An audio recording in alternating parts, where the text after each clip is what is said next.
যখন আপনি নির্দিষ্ট সময় ছাড়া কোনো ব্যক্তির সঙ্গে সাক্ষাৎ করবেন অথবা নির্দিষ্ট পূর্বের নির্দিষ্ট সময় অতিবাহিত হওয়ার পর কারো সঙ্গে সাক্ষাৎ করতে যাবেন, তখন সে ব্যক্তি যদি কোনো অজর পেশ করে তাহলে তা মেনে নেওয়া আপনার জন্য উচিত। কারণ সে তার ঘরের অবস্থা এবং নিজের পোশাক পরিচ্ছদের অবস্থার ব্যাপারে অপ্রস্তুত থাকতে পারে।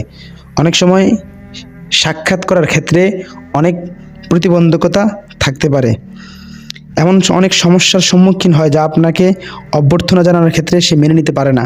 সুতরাং অসুবিধার সম্মুখীন হওয়া থেকে বাঁচার জন্য আপনার সঙ্গে সাক্ষাৎ না করার তার অনেক অধিকার রয়েছে।